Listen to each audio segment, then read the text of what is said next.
أعوذ بالله من الشيطان الرجيم. بسم الله الرحمن الرحيم.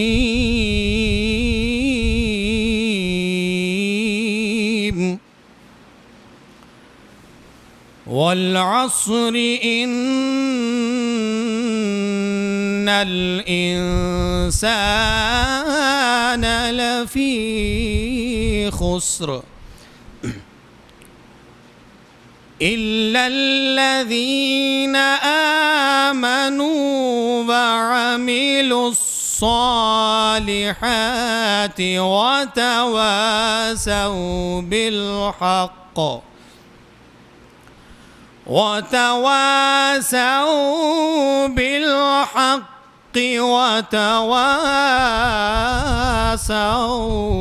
بالصبر. صدق اللہ العظیم.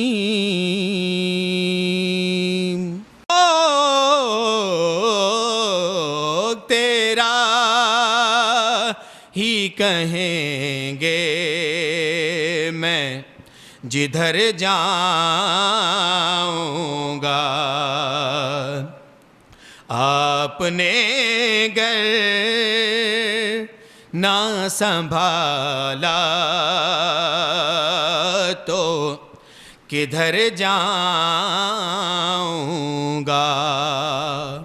یا رسول اللہ یا حبیب اللہ آپ نے گر نہ سنبھالا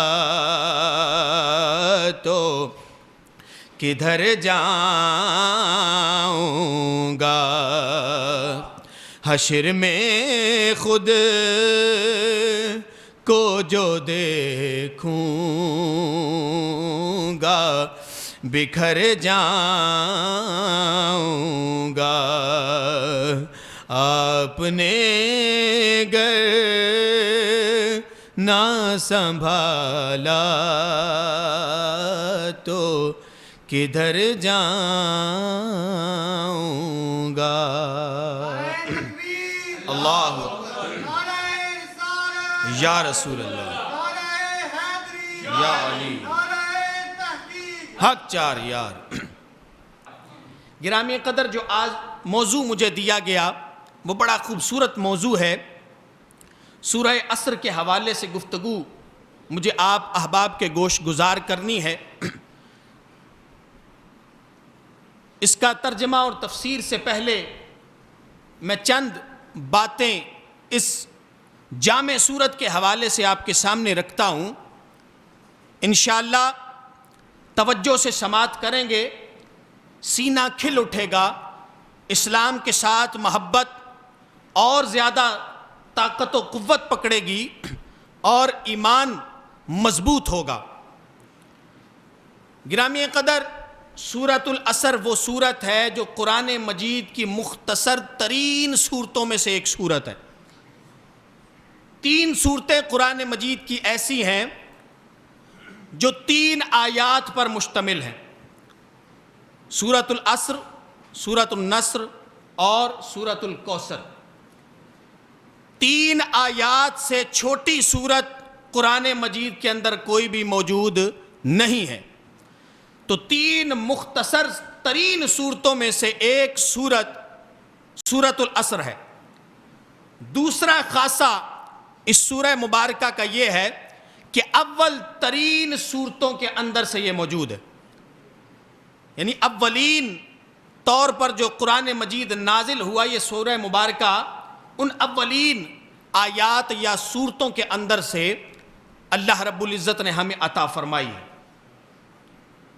اور تیسرا خاصہ کہ یہ سورہ مبارکہ جامع ترین سورت ہے. بلکہ امام رازی رحمۃ اللہ تعالی علیہ آپ فرماتے ہیں کہ اگر انسان پورے قرآن مجید کا مطالعہ نہ کرے، قرآن کو نہ پڑھے یا نہ پڑھ سکے، فقط سورۃ العصر کا مطالعہ کر لے، تدبر کر لے، توجہ کر لے، خیال کر لے، سمجھ لے، تو آپ فرماتے ہیں اسے قرآن پورا اگر وہ قرآن نہ بھی پڑھے تو رب کائنات نے جو احکامات قرآن مجید کے اندر بیان فرمائے ہیں اس مختصر سورت کو پڑھ لینے سے بھی رب کائنات اسے عطا فرما دے گا۔ یہ سورہ مبارکہ کا خاصہ ہے۔ حضرت امام شافعی رحمۃ اللہ تعالی علیہ آپ فرماتے ہیں کہ اگر رب کائنات سورۃ العصر کے علاوہ قرآن مجید نازل نہ بھی فرماتا تو یہ فقط مختصر سی سورت پورے قرآن مجید کا خلاصہ اپنے اندر سموئے ہوئے ہے۔ تو گرامی قدر ایسی سورہ مبارکہ جو رب کائنات نے ہمیں عطا فرما دی ہے، پھر بھی اس کی خصوصیات سے، اس کی برکات سے اگر آج ہم محروم رہ جائیں تو پھر فقط اسے بدقسمتی کہا جا سکتا ہے۔ رب کائنات نے اعلان فرمایا والعصر، اللہ زمانے کی قسم اٹھا رہا ہے۔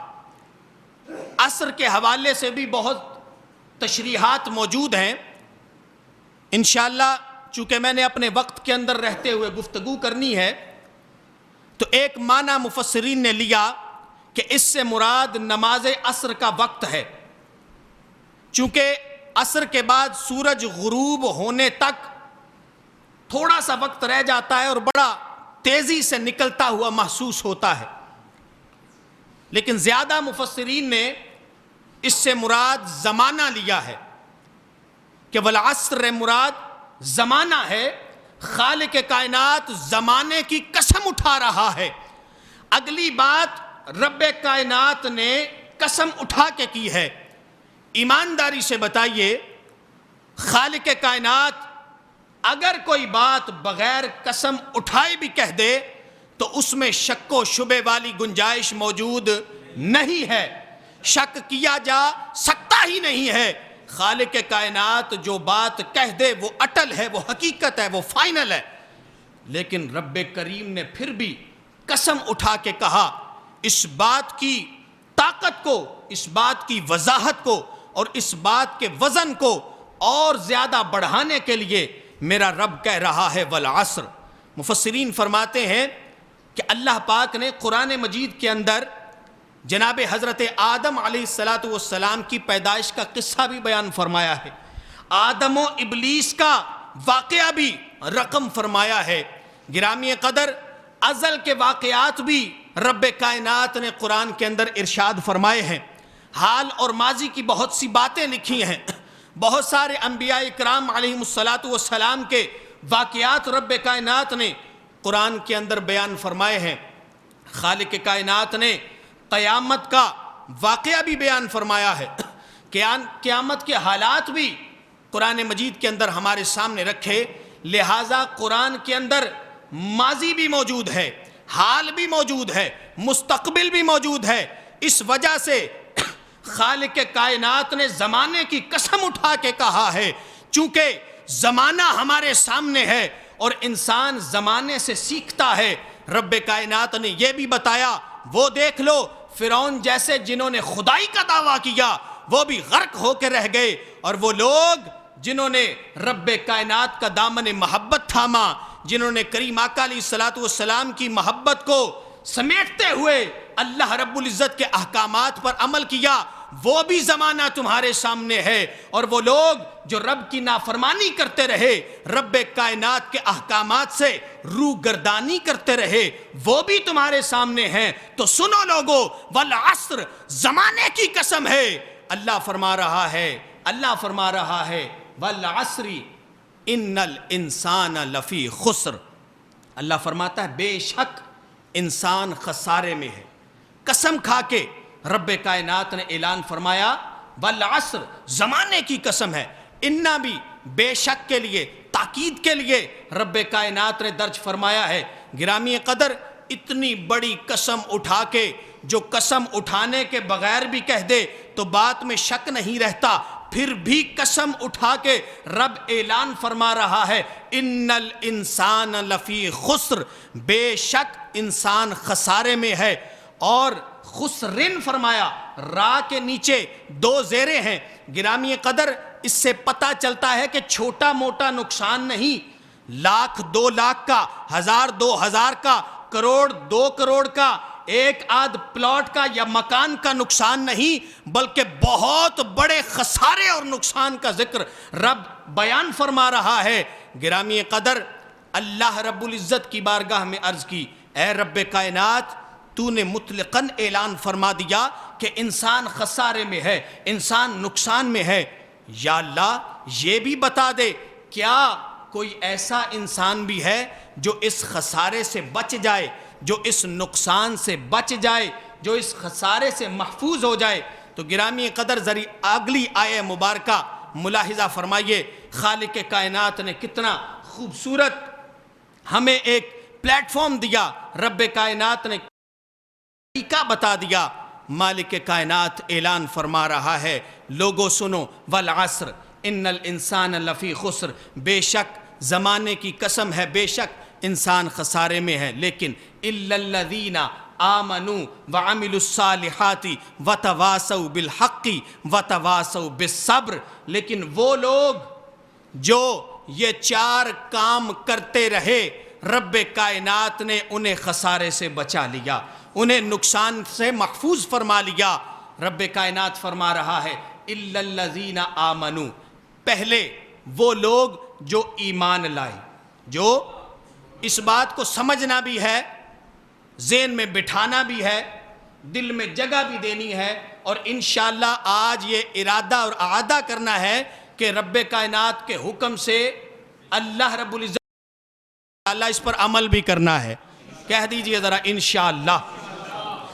گرامی قدر خالق کائنات اعلان فرما رہا ہے الا الذین آمنوا، جو لوگ ایمان لائے، وعملوا الصالحات، اور نیک اعمال کرتے رہے، وتواصوا بالحق، اور جنہوں نے حق بات کی تلقین کی، حق بات کی نصیحت کی، حق بات کی تبلیغ کی، وتواصوا بالصبر، اور جو صبر کی تلقین کرتے رہے، صبر کی نصیحت کرتے رہے، صبر کا پیغام پہنچاتے رہے۔ یہ 4 باتیں، 4 نصیحتیں اگر انسان ان پر عمل کر لے گا، اللہ فرما رہا ہے وہ خسارے سے محفوظ ہو جائیں گے۔ جو ان 4 پر عمل نہیں کرتے، رب کائنات نے واضح اعلان فرما دیا، قسم کھا کے اعلان کر دیا کہ وہ انسان نقصان میں ہے اور خسارے میں۔ گرامی قدر ان 4 باتوں کے حوالے سے مختصر سی تشریح میں نے آپ کے سامنے رکھنی۔ میرا رب اعلان فرما رہا ہے الا الذین آمنوا، جو لوگ ایمان لے آئے، جنہوں نے کریم آقا علیہ الصلوۃ والسلام کا دامن محبت تھام لیا۔ ایمان تو ہے ہی کملی والے کی محبت کا نام، ایمان تو ہے ہی محمد عربی صلی اللہ علیہ وسلم کے دامن محبت سے وابستہ ہو جانے کا نام، حضور کی محبت سے جڑ جانے کا نام، کریم آقا علیہ الصلوۃ والسلام کی غلامی کا پٹکا اپنے گلے میں پہن لینے کا نام ہی تو ایمان ہے۔ لبیک لبیک یا رسول اللہ، لبیک لبیک لبیک یا رسول اللہ، لبیک لبیک لبیک یا رسول اللہ، لبیک لبیک لبیک یا رسول اللہ، لبیک یا رسول اللہ۔ تو کریم آقا علیہ الصلوۃ والسلام کی محبت کا نام ہے ایمان۔ گرامی قدر اگر انہیں 4 پیپر سمجھ لیا جائیں، 4 سبجیکٹ سمجھ لیے جائیں، تو پہلا پیپر ہے ایمان کا۔ رب کائنات کے خاص کرم سے پہلے پیپر میں تو ہم پاس ہو گئے، کیونکہ اللہ رب العزت نے ایمان کی دولت نصیب فرما کے ہمیں کافروں سے جدا کر دیا، الگ کر دیا۔ ایمان کی دولت خالق کائنات نے عطا فرما دی ہے۔ پہلا پیپر پاس۔ اگلی بات رب کائنات اعلان فرما رہا ہے وَعَمِلُوا الصَّالِحَاتِ، ایمان لانے کے بعد جنہوں نے اعمال صالح کیے، نیک اعمال کیے، رب کائنات نے جن کاموں سے منع فرما دیا ان کاموں سے باز آ گئے، رک گئے، خود پر ان کاموں کو حرام کر لیا، اور جن کاموں کے کرنے کے لیے خالق کائنات نے تاکید فرمائی، حکم ارشاد فرمایا، میرے کریم آقا علیہ الصلوۃ والسلام نے جن اعمال کو کرنے کا حکم دیا، جو بندہ ان کاموں کو اپنا لیتا ہے، ان کاموں کو کر لیتا ہے، اور جن کاموں سے منع کیا ان سے رک جاتا ہے، تو یہ اعمال صالح کے اندر آ جاتا ہے۔ یہ متقی کی ایک تشریح ہے کہ وہی بندہ متقی ہوتا ہے، تقوی پر ہوتا ہے، جو حرام کاموں سے رک جاتا ہے، انہیں خود پر حرام کر لیتا ہے، اور رب کائنات نے جن کاموں کو کرنے کا حکم دیا ان کاموں کے لیے خود کو پابند کر لیتا ہے۔ تو گرامی قدر، اعمال صالح جنہوں نے نیک عمل کیے، رب کائنات نے انہیں مقام کتنا عطا فرمایا، انہیں درجہ کتنا عطا فرمایا۔ آج بھی ہم خود اپنی آنکھوں سے دیکھ کر اس کا مشاہدہ کر سکتے ہیں، اس کا نتیجہ اخذ کر سکتے ہیں۔ گرامی قدر، کریم آقا علیہ الصلوۃ والسلام کے دیوانوں، میرے آقا علیہ الصلوۃ والسلام سے محبت کرنے والوں، اگر عامل الصالحات کی تشریح کے اندر ہم لاہور میں مشاہدہ کریں، راوی کے اس پار جہانگیر کا مقبرہ موجود ہے، جس کے ایک اشارے پر برصغیر کے اندر احکامات جاری ہو جایا کرتے تھے، جس کے ایک حکم پر برصغیر کی کایا پلٹ جایا کرتی تھی۔ گرامی قدر، ذرا توجہ کیجئے گا، آج اس کا مقبرہ موجود ہے، جا کر ہم دیکھ سکتے ہیں، اس مقبرے پر کوئی فاتحہ پڑھنے والا موجود نہیں، ہاتھ اٹھا کر دعا کرنے والا کوئی موجود نہیں، جس نے ایک عرصے تک پورے برصغیر کے اوپر حکومت کی ہے، جس کے حکم کے بغیر کوئی بندہ کام نہیں کیا کرتا تھا۔ گرامی قدر، آج ہاتھ اٹھا کر دعا کرنے والا کوئی موجود نہیں۔ گزرے ہوئے کم و بیش 3 یا 4 صدیاں ہوئی ہیں۔ اب لاہور کے اندر ذرا راوی کے اس پار آ کر بھی دیکھو، جہاں میرا داتا موجود ہے، جہاں میرا محمد علی بن عثمان موجود ہے، جہاں داتا علی حجویری موجود ہے، گزرے ہوئے 10 صدیاں ہو چکی ہیں۔ گرامی قدر، کریم آقا علیہ الصلوۃ والسلام سے پیار کیا، جن کاموں کا میرے آقا نے حکم دیا ان کاموں پر خود بھی عمل کیا، مخلوق خدا کو بھی عمل کرنے کا حکم دیا۔ گرامی قدر، آج ان کی قبر پر، ان کے مزار پر فاتحہ پڑھنے والے لائن میں کھڑے ہوتے ہیں، اپنی باری کا انتظار کرتے ہیں، جب باری آ جاتی ہے فاتحہ پڑھ لیتے ہیں، خود کو بڑا خوش نصیب گردانتے ہیں، خود کو بڑا خوش نصیب سمجھتے ہیں، اور دوسروں کو بتاتے ہیں، آج مجھے داتا صاحب کے در دولت کی حاضری نصیب ہو گئی، آج میں نے بابا جی کے قدموں پر حاضری دے کر فاتحہ پڑھنے کی سعادت حاصل کر لی ہے۔ گرامی قدر، راوی کے اس پار بھی بندہ موجود، راوی کے اس پار بھی موجود، وہ بھی تاریخی شخصیت، یہ بھی تاریخی شخصیت، وہ بھی کریم آقا علیہ الصلوۃ والسلام کا کلمہ پڑھنے والا، یہ بھی کلمہ پڑھنے والا، پر اعمال صالح سے دور موجود ہے۔ گرامی قدر، جو اس پار موجود ہے، میرے آقا علیہ الصلوۃ والسلام کے دامن محبت سے وابستہ رہا، ساری زندگی نیک اعمال کرتے ہوئے گزار دی، رب نے شانیں کتنی عطا فرمائی گئے، رب نے مقام کتنا عطا فرمایا ہے۔ شاعر ترجمانی کرتے ہوئے کیا لکھتا ہے کہ ہزاروں بادشاہ بدلے، ہزاروں سلطنتیں بدلی،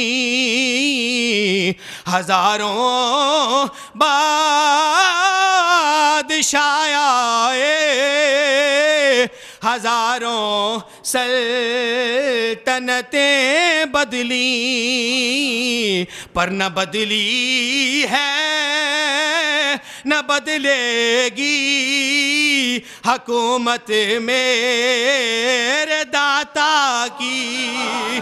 ایسے نہیں، ذرا محبت سے کہہ دیں، نہ بدلی ہے نہ بدلے گی حکومت میرے داتا کی۔ او داتا سے محبت کرنے والو، داتا سے پیار کرنے والو، داتا کا فیض لینے والو، ذرا محبت سے کہہ دو، نہ بدلی ہے بدلے گی حکومت میرے داتا کی، نہ بدلی ہے نہ بدلے گی حکومت میرے داتا کی۔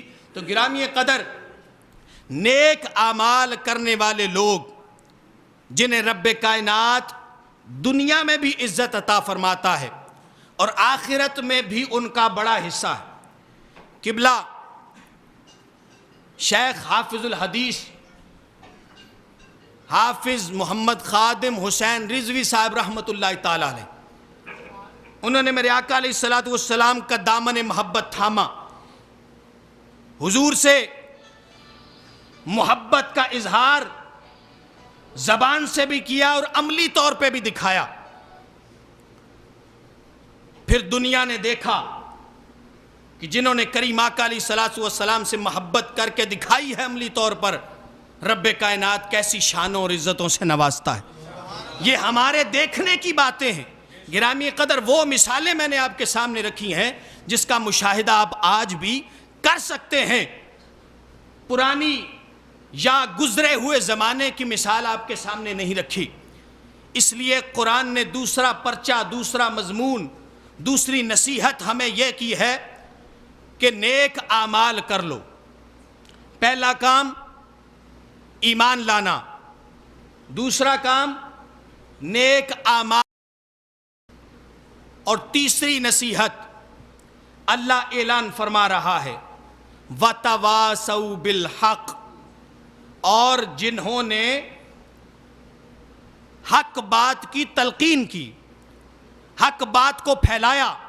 ایمانداری سے بتائیے، اگر ایک بندہ خود حق پر نہیں چلتا، خود حق کی پیروی نہیں کرتا، تو بھلا کیسے وہ حق کی تلقین کر سکتا ہے، حق کی تبلیغ کر سکتا ہے؟ قرآن کا اسلوب دیکھیے۔ گرامی قدر، قرآن کوئی سائنس کی کتاب نہیں ہے، قرآن فلسفے کی کتاب نہیں ہے، قرآن تاریخ کی کتاب نہیں ہے، بلکہ قرآن تو ہدایت کی کتاب ہے۔ اللہ فرماتا ہے ذَلِكَ الْكِتَابُ لَا رَيْبَ فِيهِ هُدًى لِّلْمُتَّقِينَ، قرآن تو ہدایت والی کتاب ہے، قرآن تو ہدایت دیتا ہے۔ گرامی قدر، قرآن کے قریب ہو کے دیکھو تو صحیح، قرآن کو پڑھ کے دیکھو تو صحیح، قرآن کے ساتھ محبت کر کے تو دیکھو، پھر اپنے گھر کے اندر بھی خوشیاں دیکھنا اور اپنے سینوں میں ٹھنڈک بھی محسوس کرنا۔ گرامی قدر، رب اعلان فرما رہا ہے وَتَوَاسَوْا بِالْحَقِّ، جو حق بات کی تلقین کرتے ہیں، جو حق بات کی نصیحت کرتے ہیں، سچی بات کا ساتھ دیتے ہیں، حق پر کھڑے ہو جاتے ہیں، حق کے لیے اپنی جانوں کا نذرانہ پیش کرنے کے لیے تیار ہو جاتے ہیں۔ میرے امام عالی مقام امام حسین رضی اللہ تعالیٰ عنہ، جب حق اور باطل میں فرق کرنے کا وقت آیا، آپ نے اپنے بچے بھی کٹوا دیے، آپ نے اپنے بھائی بھی شہید کروا دیے، بھانجے بھتیجے بھی اسلام کے نام پر قربان کر دیے، حتیٰ کہ اپنا سینہ اور سر بھی اسلام کے لیے پیش کر دیا، حق کے لیے پیش کر دیا۔ گرامی قدر، فتح یا کامیابی یہ نہیں کہ انسان زندہ رہے۔ اس وقت یزید بچ گیا، یزید کا سر اس کے تن پر قائم رہا، حسین کا سر تن سے جدا ہو گیا، لیکن ایمان سے بتائیے کامیابی کس کے حصے میں آئی؟ کامیابی حسین کے حصے میں آئی، ناکامی یزید کے حصے میں آئی۔ تو کامیابی یہ ہے، اصل خسارہ یہ ہے کہ بندہ ایمان سے محروم ہو جائے، اصل خسارہ یہ ہے کہ بندہ اعمال صالح کو چھوڑ دے، اصل خسارہ یہ ہے بندہ حق بات سے پیچھے ہو جائے، حق پر کھڑا نہ ہو، جو لوگ حق بات پر کھڑے ہوں ان کی مخالفت کرنے لگ جائے۔ گرامی قدر، یہ اصل خسارہ ہے، اور اصل کامیابی یہ ہے ایمان کی دولت پاس ہو، اعمال صالح کرنے والا ہو، اور حق بات پر کھڑا بھی ہو جائے اور حق بات کی تلقین کرنے والا بھی ہو۔ چوتھا پیپر، چوتھا مضمون، چوتھی نصیحت، اللہ فرماتا ہے وَتَوَاسَوْا بِالصَّبْرِ، جو صبر کی تلقین کریں۔ بندہ اگر خود صابر نہ ہو، صبر کرنے والا نہ ہو تو تلقین نہیں کر سکتا، تبلیغ نہیں کر سکتا، پیغام صبر نہیں پہنچا سکتا۔ گرامی قدر، صبر کیا ہے؟ مختصر سی وضاحت۔ انسان پر اگر کوئی مصیبت آ جائے، مشکل گھڑی آ جائے، بیماری آ جائے، تنگ دستی آ جائے، تو جو بندہ یہ جان لے کہ یہ تنگ دستی، یہ مصیبت، یہ پریشانی، یہ کڑا وقت مجھے رب کائنات کی طرف سے ہے اور رب ہی اسے دور فرمائے گا، اور اس بیماری کو دور کرنے کے لیے علاج کرے، اس کڑے وقت اور تنگ دستی کو دور کرنے کے لیے دن رات محنت کرے، لیکن زبان پر شکوہ و شکایت نہ لے کے آئے، خالق کائنات کی بارگاہ میں شکر کا کلمہ پڑھتا رہے، لوگوں کے آگے واویلا نہ کرے، اپنا رونا نہ روئے، تو اسے صبر کے زمرے میں لایا جاتا ہے۔ گرامی قدر، اگر بیماری آ گئی ہر وقت روتا رہا تو یہ صبر نہیں، بیماری تو پھر بھی رہے گی، لیکن اگر صبر کر لیا، یا اللہ تیرا شکر ہے بیماری تو نے دی ہے، وَإِذَا مَرِضْتُ فَهُوَ يَشْفِينِ، یا اللہ جب میں بیمار ہوتا ہوں شفا بھی تو ہی دیتا ہے، شفا بھی تو نے ہی مجھے دینی ہے، یا اللہ میں تیرا شکر کرتا ہوں، بیماری بھی تیری نعمت ہے، تیری طرف سے آئی ہے، تو گرامی قدر وہ صبر کے زمرے میں آئے گا۔ لیکن جو واویلا کرتا رہا، شور شرابہ کرتا رہا، شکوہ و شکایت زبان پر لاتا رہا، تنگ دستی اگر آ گئی تو وہ روتا رہا، تو یہ صبر نہیں ہوتا۔ گرامی قدر، معذرت کے ساتھ آج ہماری سب سے بڑی پریشانی یہ ہے، سب سے بڑا المیہ یہ ہے، اس بات کا دکھ نہیں کہ میرے پاس گاڑی کیوں نہیں ہے، بلکہ اس بات کا دکھ ہے کہ میرے بھائی کے پاس گاڑی کیوں ہے، اس بات کا دکھ نہیں ہے کہ اس کے پاس اپنا مکان کیوں ہے، بلکہ اس بات کی وجہ سے پریشان ہے کہ مجھے تو دیا ہے یا نہیں دیا، یا اللہ اس سے بھی مکان چھین لے۔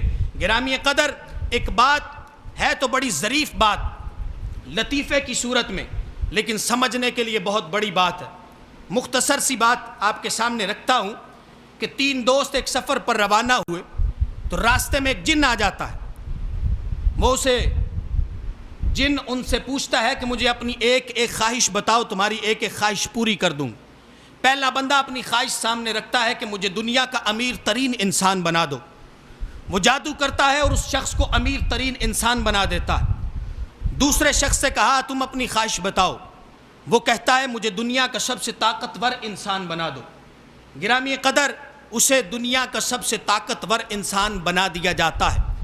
تیسرے شخص سے اس کی خواہش پوچھی جاتی ہے، اب اس کی خواہش ذرا سنیں کہ ہماری خواہشات، ہماری توجیہات اور ہماری جو تمنائیں ہیں وہ اس سے ملتی جلتی۔ تیسرا بندہ کہتا ہے کہ میری خواہش یہ ہے کہ ان دونوں کو پھر ویسا ہی بنا دو، ان دونوں کو پھر ویسا ہی بنا دو جیسے یہ تھے۔ تو گرامی قدر، چاہیے تو یہ تھا وہ اپنی خواہش سامنے رکھتا، اگر میرے دوست کے پاس، میرے بھائی کے پاس اچھا مکان یا اچھی گاڑی ہے، مجھے بھی چاہیے تو میں دعا کروں رب کائنات اسے تو نے عطا کیا ہے، یا اللہ اور عطا کر، اس کے صدقے سے مجھے بھی عطا کر دے۔ تو وہ رب کریم ہے، اس کے پاس خزانے محدود نہیں ہیں، لامحدود ہیں، وہ جسے چاہے جتنا نواز دے۔ تو گرامی قدر، اپنی تمناؤں، التجاؤں اور خواہشات کا صرف رخ بدلنا ہے۔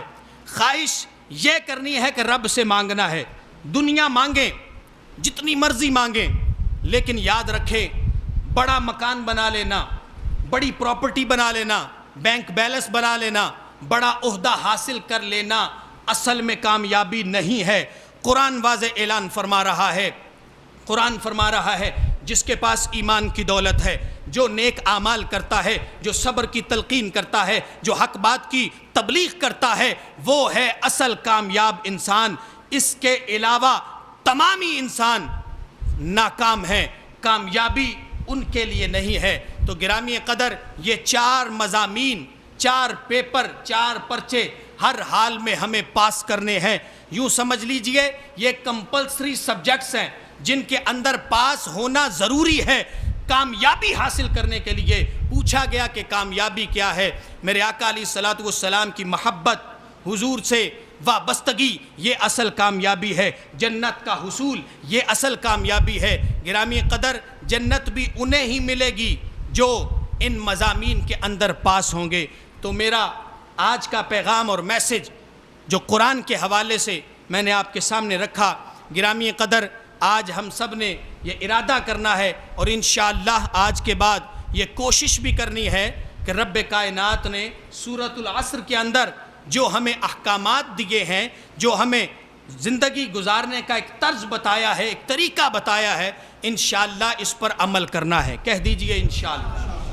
اور اس پیغام کو آگے بھی پہنچانا ہے۔ خود صبر کریں اور صبر کی تبلیغ بھی کریں، خود بھی حق بات پر عمل کریں، دوسروں کو حق بات کی تبلیغ کریں، خود بھی نیک اعمال کریں، دوسروں کو بھی نیک عمل کرنے کی تلقین کریں۔ اصل روح اس سورہ مبارکہ کی پھر حاصل ہوگی جب ہم اپنے ساتھ اپنے دوسرے بھائیوں کو بھی اس انداز میں لے کے چلیں گے۔ گرامی قدر، رب کائنات کی بلند بارگاہ کے اندر دعا ہے کہ خالق کائنات کریم آقا علیہ الصلوۃ والسلام کے وسیلہ جلیلہ سے ہمیں اپنے اور اپنے محبوب صلی اللہ علیہ وسلم کے بتائے ہوئے رستے پر چلنے کی توفیق عطا فرمائے۔ وما علینا الا البلاغ المبین۔